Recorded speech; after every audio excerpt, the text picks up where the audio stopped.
కూడి వచ్చిన దేవుని పిల్లలందరికీ మరొకసారి క్రీస్తు పేరిట వందనాలు తెలియజేస్తున్నానండి. మనకి ఆత్మజ్ఞానాన్ని నేర్పిస్తున్న ఆత్మీయ తండ్రి గారికి నా హృదయపూర్వక వందనాలు తెలియజేస్తున్నాను.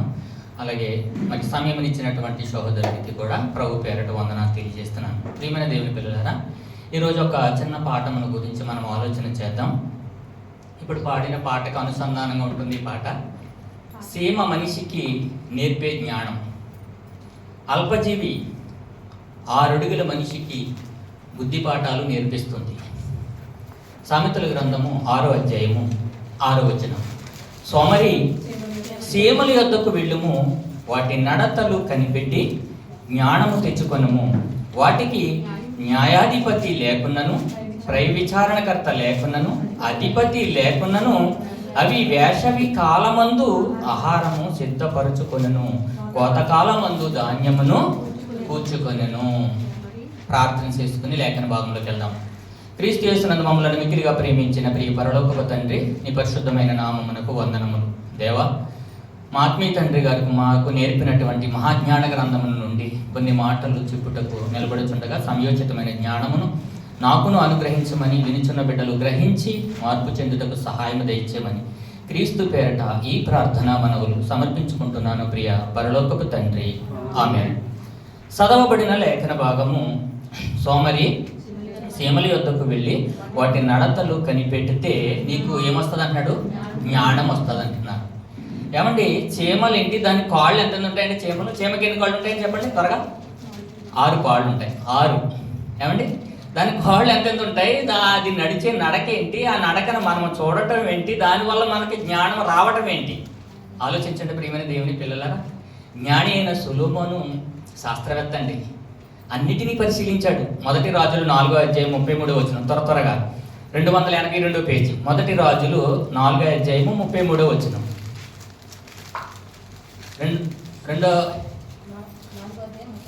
4:33. లెబనోను వృక్షములను గూర్చియు, దేవదారు వృక్షములను గూర్చియు, గోడలో మొలుచు ఇస్సోపు మొక్కలను గూర్చియు. ఏమండి, నేను చదివేస్తున్నాను. ఏమండి, శాస్త్రవేత్త మొక్కలను గురించి ఆలోచించాడంట, జలచరముల గురించి ఆలోచించాడంట, పాకు జీవుల గురించి ఆలోచించాడంట, ఆలోచన కలిగి ఉన్నాడంట. ఏమండి, వృక్షముల గురించి బాటనీ, వృక్షశాస్త్రం, జంతువుల గురించి ఆలోచన చేశాడు, జువాలజీ, జంతు శాస్త్రం. అలాగే ప్రాకు జీవులు, పురుగులు అన్నిటి గురించి పరిశీలన చేసి, పరిశోధన చేసి, సీమ యొక్క నడక నడవడుతులను మనల్ని చూసి జ్ఞానము నేర్చుకోమని సొలొమోను గారు రాస్తున్నారండి. అదే సామెతల గ్రంథము 30వ అధ్యాయం 25వ వచనంలో యాకే కుమారుడైన ఆగూరు గారు కూడా ఈ మాటను ప్రస్తావిస్తాడండి. సీమలు బలము లేని జీవులు అయినను అవి వేసవిలో తమ ఆహారమును సిద్ధపరుచుకొనును. వేసవి ఆహారము సిద్ధపరచుకోవడం ఇవన్నీ కూడా చాలా చాలా చాలా జాగ్రత్తగా మనం ఆలోచించాలి. ప్రియమైన దేవుని పిల్లలారా, సీమ ఏంటి? మనకు పాఠం నేర్పటం ఏమిటి? ఈ సీమలు 4 రకాలుగా విభజించబడ్డాయండి. మొదటిగా రాణి సీమలు, 2 శ్రామిక సీమలు, 3 సైనిక సీమలు, 4 కాపలా సీమలు. ఎన్ని రకాలంటే 4 రకాల సీమలుగా ఈ సీమలను మనం గుర్తించవచ్చు. అలాగే ప్రపంచవ్యాప్తంగా ఇప్పటి వరకు గుర్తించినటువంటి సీమల సంఖ్య ఎంతో తెలుసా? 11,880 రకాల సీమలను పరిశోధకులు కనుగొన్నారండి. 11,880 రకాల సీమలను మరి పరిశోధకులు కనుగొన్నారు. Very good. మరి సీమ ఎంత, దాని బ్రతుకు ఎంత, దాని ఆయుష్కాలం ఎంత అని ఆలోచిస్తే ఎంత తెలిసిన సీమ ఆయుష్కాలం? 45 రోజుల నుండి 60 రోజులు జీవిస్తుందని సీమ. 60 రోజుల సీమ 6 అడుగుల మనిషికి నేర్పే పాఠం ఈరోజు. ఏమండి, ఆలోచన చేద్దాం. సీమ ఆయుష్కాలం 45 రోజుల నుండి 60 రోజులు మాత్రమే, దాని లైఫ్ టైం ఓన్లీ 60 డేస్. ఏమండి, ప్రియమైన దేవుని పిల్లలారా, అయితే ఈ సీమను గూర్చి 10 పాయింట్స్ మనం ఆలోచన చేయాలని మీ మధ్య నిలబడ్డానండి. ఏమండి, ఈ 10 పాయింట్లు కనుక మనం ఆలోచిస్తే సీమను గురించి, మానవ మనుగడను నడి బజారులో నగ్నంగా నిలబెడుతుందండి సీమ. ఎవరిని? మనిషిని సిగ్గు తీసేస్తుందంట. మనిషి సిగ్గు తీసి నిలబెడుతుంది సీమ. ప్రియమైన దేవుని పిల్లలారా, ఈ 10 పాయింట్లు ఏంటని ఆలోచన చేస్తేనండి, పాయింట్లు చెప్తున్నాను.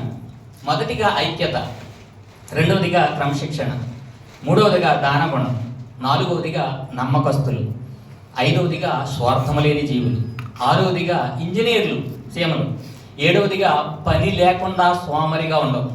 ఎనిమిదవదిగా ఎనుకంజ ఇయ్యని సీమలు. తొమ్మిదవగా ఆగ్రహణ శక్తి కలిగిన సీమలు. పదవదిగా ముందు చూపు కలిగిన సీమలు.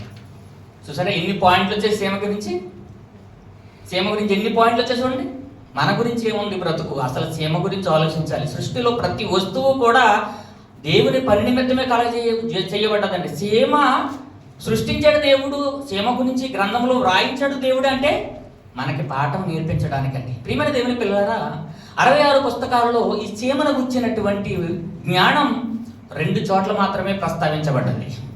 సామెతల గ్రంథంలో 6వ అధ్యాయంలో 30-25 వచనంలో 2 చోట్ల మాత్రమే రాయబడ్డది ఈ 66 పుస్తకాలలోనూ. ప్రియమైన దేవుని పిల్లలారా, అయితే ఒక్కొక్క పాయింట్ స్పీడ్గా వివరించడానికి ప్రయత్నం చేస్తాను. మీరు జాగ్రత్తగా ఆలోచన చేయాలి. ఐక్యతకు పెట్టింది పేరు సీమలు. ఈ సీమలు నివసించే దానిని యాంటీ కాలనీ అంటారు. కాలనీ అంటే అనేకమైన గదులు నిర్మాణం, అందులో రాణి సీమలు నివసించడానికి, శ్రామిక సేవలు నివసించడానికి, సైనిక సేవలు నివసించడానికి, కాపలా సేవలు నివసించడానికి, ఆహార పదార్థములు స్టోర్ చేయడానికి, రాణి చీమలు గుడ్డులు పెట్టి పిల్లల్ని కనడానికి ఎన్నెన్నో గదులు, ఎన్నెన్నో అంతస్తులండి లోన చీమ కడుతుంది. ఏమండి, ఈ చీమల పుట్టలో ఎన్ని సీమలు జీవిస్తాయి తెలుసా? 80 లక్షల చీమలు జీవిస్తాయంట ఒక పుట్టలో. ఏంటండి, 80 లక్షల చీమలు ఐక్యత కలిగి జీవిస్తాయంటండి. అబ్బా, ఏం పాఠం అండి, ఏం పాఠం చూడండి. 80 లక్షల చీమల సంఘాలలో ఎన్ని గొడవలు, కుటుంబాలలో ఎన్ని గొడవలు, ఏమండి సంఘాలలో ఎన్ని గొడవలు, ఏమండి కుటుంబాలలో ఎన్ని గొడవలు ఒక్కసారి ఆలోచించండి. అత్తా కోడల అంతర్యుద్ధాలు, అన్నాదమ్ముల ఆస్తి తగువులు, అక్కాచెల్లుల ఆభరణాల గొడవలు, ఏమండి ఉమ్మడి కుటుంబం అనే ఊచే పోయింది. ఈరోజు ఉందా? ఏడడిపోవటమే. సీరియల్ వచ్చిన తర్వాత మరీ దారుణం. లాక్కిపోతున్నారు భర్తను, ఏరెట్టేస్తున్నారు కాపరాలు. ఉమ్మడి కుటుంబాలు లేవు, వాటి ఊసే లేదు అసలు. ప్రియమైన దేవుని పిల్లలారా, నీతిమంతుని భార్య, నీతిమంతుడు మాట అన్నదండి ఒక భార్య. ఎవరంటే నోవాహు భార్య. ఏమండి, నోవాహు భార్య నోవాహు మాట విన్నది. నోవాహు భార్య మాట 3 కోడళ్ళు విన్నారండి. 3 కోడళ్ళు విన్నారు, కొడుకులు విన్నారు. ఎంతమంది అయ్యారు అక్కడికి? ఎనమండగరు. ఐక్యత కలిగిన కుటుంబం కాబట్టే దేవుడు చెయ్యమన్నటువంటి ఓడ నిర్మాణాన్ని తాను ఏ కర్ర అయితే తెచ్చి కట్టమన్నాడు అదే కర్రతో సక్రమంగా కట్టారండి. 120 సంవత్సరాలు వాక్యం ప్రకటించడం, ఓడ కట్టడం అంటే ఐక్యతకు మనం ఆ కుటుంబాన్ని చూడగలం. ప్రియమైన దేవుని పిల్లలారా, ఆలోచన చెయ్యండి. ఐక్యత. బలవంతుడు నాకేమని గురితో నిగ్రహించి పలుకుట మేళ. బలవంతమైన సర్పము సలిచీమల చేత చిక్కి సావదా సుమతి. సుమతిదారుడు సుమతి శతకంలో రాసినటువంటి మాట మన చిన్నప్పుడు చదివినటువంటి పాఠం. ఏమండి, బలవంతుడు నాకేంటి అని పలువురితో నిగ్రహించి, నేనేంటి, నా బలం ఏంటి, నా 6 ప్యాక్ ఏంటి, మిత్రంతా ఆఫ్టర్ అంటాడట. ఏమండి, గొలియాతు బలవంతుడు, దావీదు ధైర్యవంతుడు.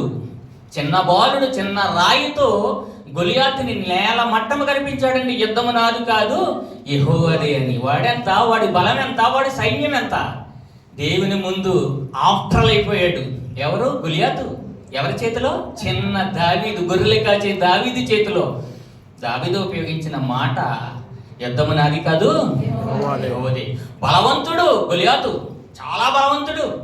ఈటి విసిరాడంటే ఆ దగ్గర నుంచి గోడలోంచి ఎంతకు వచ్చేయాలి, అంత బలవంతుడు. అయితే దావీదు ధైర్యవంతుడండి.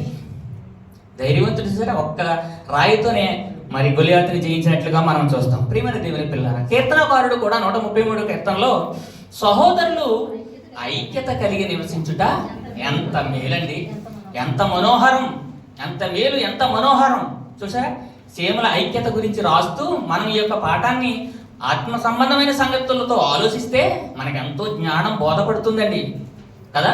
80 లక్షల జీవరాశులు కలిగినటువంటి సీమలు ఒకే పొట్టలో నివసించడం అంటే ఎంత ఐక్యత, ఒక్కసారి ఆలోచించండి. రెండోదిగా క్రమశిక్షణ. మనకుందని క్రమశిక్షణ. అధిపతి లేడంట, అయినా సరే సీమలు ఒకే వరుసలో ప్రయాణిస్తాయండి. క్రమము తప్పవు, గొడవలు పెట్టుకోవు. ఏమండి, మరి మనకుందా క్రమశిక్షణ? ఉందంటారా? బస్సు ఎక్కేటప్పుడు మన క్రమశిక్షణ చూడండి. బస్సు ఎక్కేటప్పుడు ఏమండి, లైన్లో ఉంటాడు, ఒకడు కిటికీలోంచి కచ్చి పేసేస్తాడు అందులో. అంటే అది క్రమమా?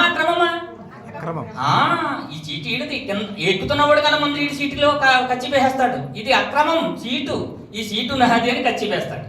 ఏమండి? ఇకపోతే ట్రైన్ ఎక్కేటప్పుడు ఉంటుందండి బొంబాయిలో, ఎంతమంది కింద పడతారో ఎంతమంది పైన పడతారో తెలియదు కదా. మరి ఇక భోజనాల దగ్గర చూడండి, అబ్బా నేను ముందంటే నేను ముందంటే నేను ముందు భోజనాల దగ్గర. ఇక సినిమా టికెట్ల దగ్గర చూస్తే చెప్పక్కర్లేదు, చొక్కాలే చింపేసుకుంటారు. అంత క్రమం మనిషికి. అంటే సీమనికి ఏమి నేర్పిస్తుంది? క్రమము లేని మనిషి నా నడకను చూచి నీవు బుద్ధి జ్ఞానాలు నేర్చుకో అని జ్ఞాని అయిన సొలొమోను మనకు రాస్తున్నాడండి. ప్రియమైన దేవుని పిల్లలరా, అన్నిటినీ వివరించాలంటే సమయం సరిపోదు. దానగుణము కలిగినదంటే సీమ. దానగుణం. సీమకి 2 జీర్ణాశయాలు ఉంటాయి.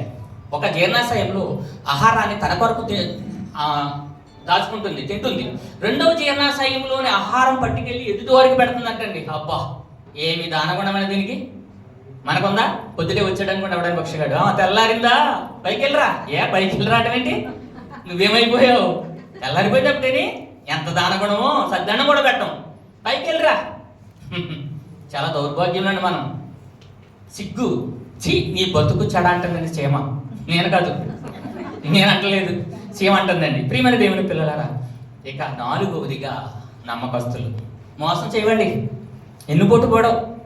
అబ్బా, మోసం లేదు, ఎన్నుపోటు లేదు, కుట్ర లేదు, కుతంత్రం లేదు. నమ్మకస్తులు, నమ్మకాన్ని పెట్టిన పేరు సీమలు. మరి మనం చెప్పండి ప్రియమైన దేవుని పిల్లలారా, అపనమ్మకస్తులు, ఎన్నుపాటు దారులు, ఇస్కరేతు యోధాలాగా దేవునితోనే ఉండు దేవుని నమ్మేసుకునే దౌర్భాగ్యులు అందరూ లేరు. ఆలోచించండి ప్రియమైన దేవుని పిల్లలారా. సీమ నమ్మకస్తురాలు. మరి మన అలాంటి వారు మనల్ని ప్రశ్నిస్తుంది సీమ. ఇకపోతే స్వార్థం లేని జీవులు. స్వార్థం లేదండి సీమకి. అంతా నాకే, నా తర్వాత ఎవడైనా, నాదే ఈ చీటు, నాదే ఈ రహస్యం. ఏంటి నీది, ఏది నీది, ఏది మంద కాదండి. నానే పదం క్రైస్తవుడు ఉండకూడదు. నానే స్వార్థంలో బ్రతుకుతున్నాడండి మనిషి. కానీ సీమకి స్వార్థం ఉంటే 60 రోజులు బ్రతికే సీమ 5 నెలలకు సరిపడా ఆహార పదార్థాన్ని స్టోరేజ్ చేస్తుందండి, దాస్తుందంట. ఇదేంటి, ఇది 60 రోజులే కదా బతికిది అంటే వెనక తరానికి కూడా ఆహారాన్ని సిద్ధపాటు చేసి దాస్తుంది చీమ. దాని గుణం చూడండి, దయాగుణం, దానగుణం, స్వార్థం లేనిది, నమ్మకమైనది. ఏమండి? ఇకపోతే ఇంజనీర్లు. పాఠం చాలా స్పీడ్గా వెళ్తాను కదా. ఇంజనీర్లు అంటే సీమలు. ఏమండి? ఇంజనీర్లు పుట్టకముందే సీమ వంతులను నిర్మించింది, అంతస్తులు కట్టింది. మనం ఇంజనీర్లకి సిమెంటు, ఐరన్, కంకర ఇవన్నీ కావాలి. కానీ ఓన్లీ ఇసుకతో, దేవుడు నేల మంటితో నరుని నిర్మించిన రీతిగా ఓన్లీ ఇసుకతో తన లాలాజలపు కెమికల్ ద్వారా ఆ గదులన్నీ కడుతుంది, అంతస్తులు కడుతుంది.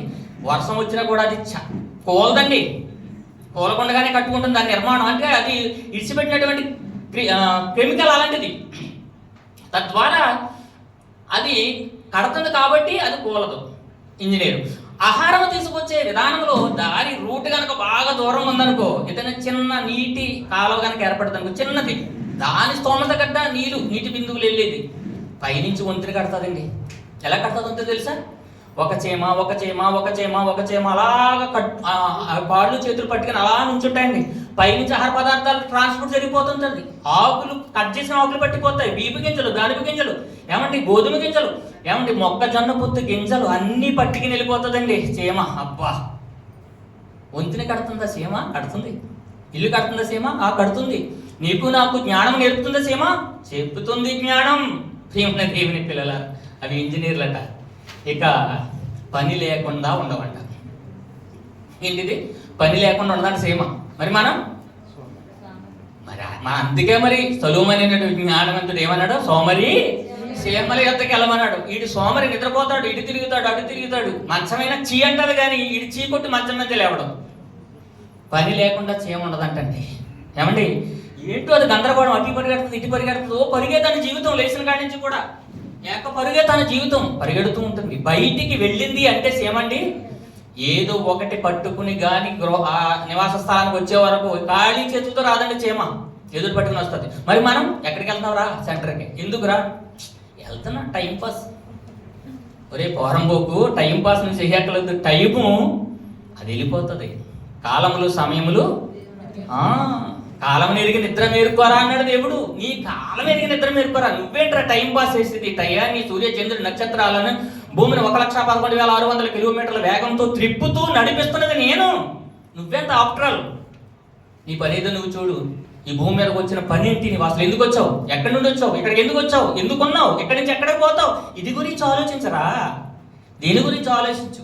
పని లేకుండా చీమ ఉండదంటండి. చూసారా ప్రియమైన దేవుని పిల్లారా? ఇకపోతే ఎనుకంజయి అని చీమలు. ఎనుకంజయి ఇదంటే చీమ. ఎంత కష్టమైన పని అయినా సరే, ఎంత కష్టమైన ఆహార పదార్థాలైనా సరే పట్టుకుని వచ్చేస్తుందంటే చీమ. చీమ తన బరువు కంటే ఎన్ని రెట్లు బరువు మోస్తుందో తెలుసా? 60 రెట్లు అంటున్నారు. ఇప్పుడు 50 నుంచి 60కి వచ్చింది. 60 రెట్లు బరువు. చాలా సంతోషం. 50 రెట్లు అని చెప్పారు సిస్టర్ గారు. చూసారా, చీమ తన ఉన్న బరువు కంటే 60 రెట్లు బరువును సామర్థ్యం పైకి లేపు పట్టుకొచ్చేస్తుందండి చీమ. ఎందుకని చూడడానికి రేపు పట్టుకెళ్దామని అనదు. ఈ ఏళ్ళ పని రేపు వాయిదా ఇదు మనకులాగా. అన్నీ వాయిదాలే, మనకి అన్నీ వాయిదాలే కదా. ఎందుకని చేయదంటే చీమ తన నివాస స్థలానికి ఆహారాన్ని తీసుకెళ్ళటం విషయంలో ఏమండి. ఇకపోతే 9వదిగా ఆగ్రహణ శక్తి కలది చీమ. ఆగ్రహణ శక్తి ఎక్కడ నిన్నమే మాట. ఆగ్రహణ ఇంపైన సువాసన ఆగ్రహించి. ఎవరు? దేవుడు అంటున్నాడు కదా ఆ యొక్క దహన బలి విషయంలో. దీనికంటే ఆగ్రహణ శక్తి అంటే వాసన, స్మెల్. చూడండి, పంచదార అక్కడ వేస్తే చీమలు టక్ టక్ పంటలు వస్తాయి. ఎలా వస్తాయి? అదే అంతా మరి ఇక్కడ పందార ఎటువంటి ఎక్కడ ఉన్నో చీమలన్నీ వచ్చి అక్కడికి రావడం ఏంటి? ఆలోచించండి. అంటే దానికి ఆహార పదార్థం ఎక్కడుందో తెలుసుకుంటుందండి. ఎలా తెలుసుకుంటుందో తెలుసా? చీమ 6 కాళ్ళు ఉన్నాయని చెప్పాను కదా. చీమ నెత్తి మీద 2 ఎంట్రికలు ఉంటాయండి. ఇలా ఏమండి, ఆ ఎంట్రికలు ఎక్కడ ఆహారం ఉందో దాని ద్వారా తెలుసుకోగలుగుతాయి. ఆ ఎంట్రికలు కనుక తొలగించేసామనుకోండి, మనం చీమకి అసలు ఆహార పదార్థం ఎక్కడ ఉందో తెలియదు, సమాచారాలు తెలియదు. ఈ చీమలు వెళుతూ నడుస్తున్నప్పుడు ఎప్పుడైనా గమనించండి, చీమలు ఎలాగా 2 ఎలా అటాక్ అయినాయి అనుకోండి, ఆ చీమలు 2 ఎంట్రికలు అలా టచ్ చేసుకుని వెళ్తాయి. దీని 2 ఎంట్రికలు, దాని 2 ఎంట్రికలు, నోరు. ఎందుకో తెలుసా? సమాచారం. ఈ చీమకి సమాచారం అందిస్తుంది. యాంటీనెస్ అంటారు దీన్ని. యాంటీనెస్ అంటే ఏంటంటే, యాంటీనెస్ అంటే మన ఇంటి మీద టీవీకి యాంటీలు పెడతాం చూసారా, దూరదర్శన్ యాంటీలు కాకుండా. దానివల్ల దూరదర్శన్ అంతా మనకి టీవీకి వస్తుంది. అలాగే దీని సమాచారం దానికి వెళ్తుంది. దీనిని యాంటీనెస్ అంటారు. సమాచారాన్ని ఇచ్చిపుచ్చుకుని ఆహార పదార్థం తేవడానికి వెళుతున్నప్పుడు ఆ దారిలో ఏమైనా ఆటంకాలు ఉన్నాయా? నో, వెళ్ళొచ్చు, తేవచ్చు అని సమాచారాన్ని అందిపుచ్చుకుంటే చీమలు. అబ్బా, ఏమి జ్ఞానం అండి!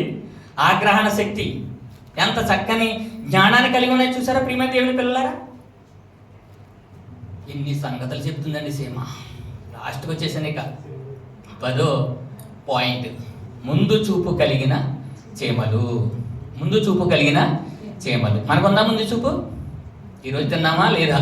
అసలు వెనక ఆలోచన లేని వాళ్ళు చాలామంది ఉంటారండి. చాలామంది ఉంటారు ప్రియమైన దేవుని పిల్లలారా.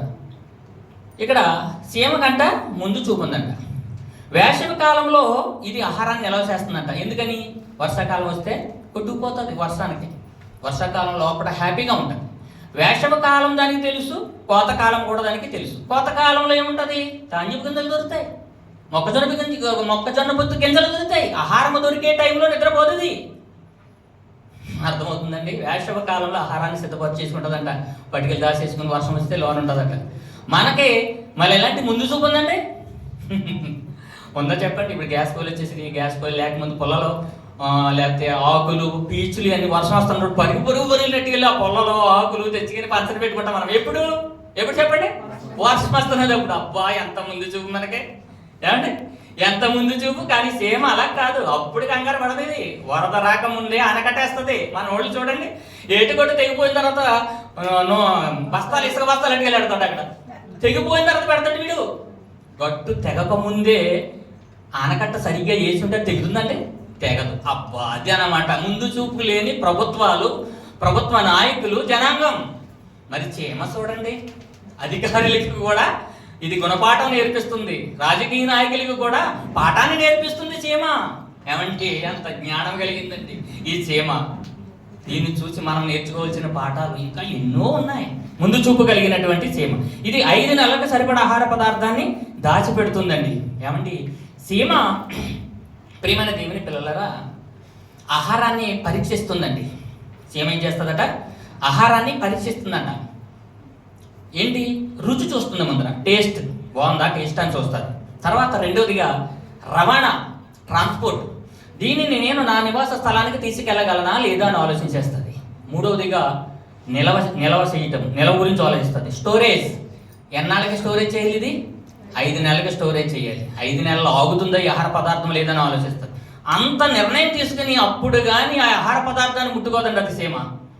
బాగుందా? ఓకే.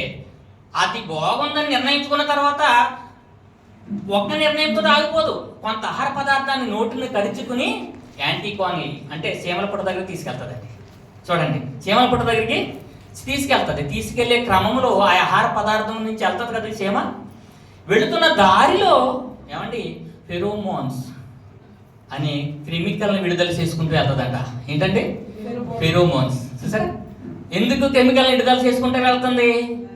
వచ్చేటప్పుడు మళ్ళా దానికి రూట్ తెలియటం కొరకు లొకేషన్. ఇప్పుడు వచ్చింది మనకు లొకేషన్. ఏమండి ఈ మధ్యనే వచ్చింది లొకేషన్, కానీ చీమలకి ఎప్పుడో తెలుసు లొకేషన్. ఏమండి అది లొకేషన్ ఏర్పరచుకోవడానికి నడుస్తున్నటువంటి రహదారికి ఫెరోమోన్స్ అని కెమికల్ని విడుదల చేస్తూ ఆహార పదార్థాన్ని పుట్ట దగ్గరికి పట్టుకెళ్తుంది. ఆ పుట్ట దగ్గర చీమలకు అట్టుకొచ్చిన ఆహారాన్ని టేస్ట్ చూపిస్తుంది. ఎలా ఉంది? బాగుందా? Very good. అన్నీ కూడా ఒక నిర్ణయం వస్తాయి. బాగుంది, అయితే రండి వెళ్దాం. లొకేషన్ ఉంది కదా, బయలుదేరుతుందండి. ఆహారము సంపాదించి తెచ్చిన చీమే ముందర బయలుదేరుతుందండి. తర్వాత అన్ని చీమలు లైవ్ క్రమంలో వెళ్తూ ఉంటాయి చీమలు. చూడండి, ఎప్పుడైనా లైవ్ తప్పితే చూడండి చీమలు తప్ప. ఒకవేళ ఫుల్ అడ్డెట్టాం అనుకో, ముందర చీమ ఎలా తిరుగుతుంది అలా వెళ్తుంది. అది ఎలా తిరిగిందో ఇది కూడా అలాగే వెళ్తుంది. అంతే తప్ప రెండో దారి ఎత్తుకోదండి. డ్రైవింగ్ సోదరులకు బాగా తెలుసు. వెళ్తున్న దారిలో యాక్సిడెంట్ అయ్యి బండి కనుక ఆగింది అనుకోండి, ఈడు ఎన్ని తప్పతిప్పలాడ పడతాడు వెనకాల నుండి. ఎందుకు ఆగింది, అసలు ఏంటి కదా, ఎందుకు వెళ్తలేదు, సిగ్నల్ బండి వెళ్తలేదు ఏంటని ఆలోచించి అటు తిప్పేస్తాడు, ఇటు తిప్పేస్తాడు, ఎటో వాడు తిప్పేసి వెళ్ళిపోవాలి. ఇడు ఎటో తిప్పి వెళ్ళిపోవాలి, మాత్రం ఆగడం. కానీ చీమ ఏంటి అసలు కదా, ఎందుకు ఆగింది నా ఎదరెళ్ళే చీమని ఆలోచించి అది ముందు అడుగు వేసిన తర్వాత ఈ చీమలన్నీ వెళ్తాయండి. ఎంత ఎంత చూడండి, ఈ చీమలకి ముందు చూపు ఆహారాన్ని తెచ్చుకునే విధానం. ఏమండి ఆహార పదార్థం దగ్గరికి వెళ్ళి ఎన్ని రెట్లు బరువును మోస్తాయన్నాను? 60 రెట్లు బరువు ఒక్కొక్క చీమ తీసుకుంటుంది. తన ఆహార పదార్థం దగ్గర యాంటీ కోన దగ్గరికి వచ్చేది, కోనలో నిల్వ చేసేస్తుంది ఆహార పదార్థాన్ని. ఇప్పుడు ఈ ఆహారం టేస్ట్ బాగుంది, రుచి బాగుంది అని తీసుకెళ్ళి చూపించింది, జనాంగాన్ని తీసుకొచ్చింది. ఇప్పుడు బైబిల్ నుండి మనకు ఒక స్త్రీ గుర్తుకు రావాలి. ఎవరు గుర్తొస్తారు చెప్పండి? అది సమరయ స్త్రీ. చూసారా? సమరయ స్త్రీ బావి దగ్గర దేవుని మాటలు విన్నది. నా బ్రతుకుని బయట పెట్టాడు, అబ్బానికి పరిగెట్టిందని ఊరిలోకి పరిగెట్టింది. నా బ్రతుకును పరిగెట్టినప్పుడు ఎంత క్రీస్తు కాడా అని మొత్తం అందరు ఊరి జనాంగాన్ని అందరినీ కూడా రండి, జీవము గల మాటలు, జీవాహారం దగ్గరికి మమ్మల్ని తీసుకెళ్తానని ఊరి జనాంగాన్ని అందరినీ తీసుకొచ్చిందండి యేసు క్రీస్తు దగ్గరికి. మాటలు వినిపింపచేసింది సమరయ స్త్రీ. ఏమండి ఆలోచించేయండి ప్రియమైన దేవుని పిల్లల, చీమ మనకు నేర్పుతున్న పాఠం. మరి మనం చూడండి, మన దగ్గరకు వద్దాం. ఖండించి గద్దించి బుద్ధి చెబుతూ హితవాక్యమును మనకు నేర్పి సత్యములో నిలబెట్టి ఈ మట్టి ఘట్టములో మహిమైశ్వర్యము చేత నింపబడిన మనము ఎందరిని దేవుని దగ్గరికి మళ్ళిస్తున్నాం, నడిపిస్తున్నాం. దేవుని మాటలో వాళ్ళని ప్రయాణం చేసేటట్లు చేస్తున్నాం, మార్గాన్ని చూపిస్తున్నాం. ఆలోచించండి ప్రియమైన దేవుని పిల్లలారా, చక్కని వాక్యం దగ్గరికి వచ్చాం. బ్రతుకు తెరువు కోసం వచ్చిన మనకి బ్రతుకు పాఠాలు నేర్పించాడు మన ఆత్మీయ తండ్రి గారు. మహాజ్ఞానానికి వారసులమయ్యాం. చీకటిలో ఉన్న మనలను ఆశ్చర్యకరమైన తన వెలుగులోనికి పిలిచిన వారి గుణాతిశయములను ప్రచురించి నిమిత్తం ఏర్పరచబడిన వంశమును, రాజులైన యాజక సమూహమును, పరిశుద్ధ జనమును, దేవుని సొత్తైన ప్రజలమై ఉన్న మనం చీమలు చూసారా ఎంత చక్కగా నడిపించాయో. 80 లక్షల చీమలు ఒకే యాంటీకాన్లు పుట్టలో నివసించాయే, గొడవలు లేకుండా ఐక్యత కలిగి నివసించాయి, కాలాన్ని ఎరిగాయే. మరి మనం చీమ బ్రతికేంటి, మన బ్రతికేంటి ఒక్కసారి ఆలోచించండి ప్రియమైన దేవుని పిల్లల. ఎందరని సత్యం దగ్గరికి నడిపిస్తున్నాం, సత్యవాక్యంలో నిలిచి ఉన్నాం. ఆలోచన చేయండి. చీమ ఏమండి 60 రోజులు ఆయుష్ కలిగిన చీమ 6 అడుగుల మనిషికి నేర్పుతున్న బుద్ధి పాఠాలు. అర్థమైందండి? మరలా ఒక్కసారి ఈ 5 మీకు చెప్తున్నాను చూడండి. మొదటిగా ఐక్యత, రెండవదిగా క్రమశిక్షణ, మూడవదిగా దానగుణం, నాలుగవదిగా నమ్మకస్తులు, ఐదవదిగా స్వార్థము లేని జీవులు, ఇంజనీర్లు చీమలు, పని లేకుండా చీమ బయటికి వెళ్ళదు, ఎన్నుకంచె వెయ్యని చీమ, ఎన్ను తిరగదు చీమ, ఎంత కష్టమైనా సరే తన పనిని తాను చేసుకుంటూ వెళ్ళిపోతుంది. ఆగ్రహణ శక్తి కలిగినది చీమ, ముందు చూపు కలిగినది చీమ. ఈ 10 పాయింట్స్ చూసినట్లయితే మన బ్రతుకును మరి నిజంగా బజార్లో నిలబెట్టలేదండి చీమ. నువ్వేంట్రా, నీ బతుకేంట్రా అంటలేదా? ఆలోచిస్తున్నారా? దేవుడు రాయించాడు గ్రంథంలో చీమ గురించి 2 చోట్లే రాయబడ్డది. కానీ దీని యొక్క పాఠ్యాంశాన్ని వివరించాలంటే 2 గంటలు కూడా ఈ మెసేజ్కి టైం సరిపోదండి. నిజంగా 5 నిమిషాలు ఎక్కువే తీసుకున్నాను. మరి అయినప్పటికీ నాకు సమయం ఇచ్చినటువంటి తమ్ముడు రాజారావు గారికి, మరి క్రైస్ట్ చర్చ్ కుటుంబ సభ్యులకి, దైవ సేవకులకి, నా ఆత్మీయ తండ్రి ఇంత మహాజ్ఞానాన్ని నేర్పి వాక్యాన్ని వివరించడానికి ఇచ్చినటువంటి ఈ ఆధిక్యతను బట్టి కూడా తండ్రి అనేది మరి ఆత్మీయ తండ్రి గారికి వందనాలు తెలియజేసుకుంటున్నాను. మరి ఇంత